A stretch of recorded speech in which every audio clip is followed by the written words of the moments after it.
তুমি কেৱল নাৰী হোৱা।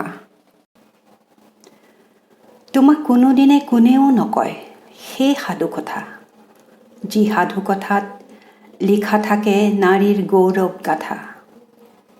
তোমাক কোৱা হয় ৰাজকুমাৰৰ প্ৰেমত মতলীয়া হোৱা ৰাজকুমাৰীৰ সাধুকথা।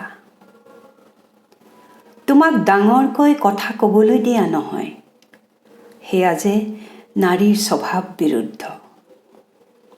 তোমাৰ ভিতৰত থকা অগ্নিকন্যাক শুৱাই ৰখা হয়, যাতে তুমি দপদপাই জ্বলি উঠি ছাৰখাৰ কৰি পেলাব নোৱাৰা সুবিধাবাদী সমাজৰ অনিয়মবিলাক।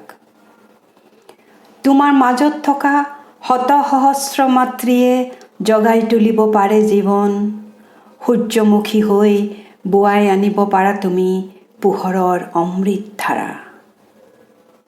সেই কথা তোমাক কোনেও নকয়। তুমি হ'ব নালাগে মৃগনয়নী, তুমি হ'ব নালাগে অনিন্দ্য সুন্দৰী, তুমি হ'ব নালাগে কোনো পুৰুষৰ কামনাৰ সংগী। তোমাৰ স্বাভিমান বন্ধকত নাৰাখিবা তুমি বহুৰঙী উপহাৰৰ মোহত।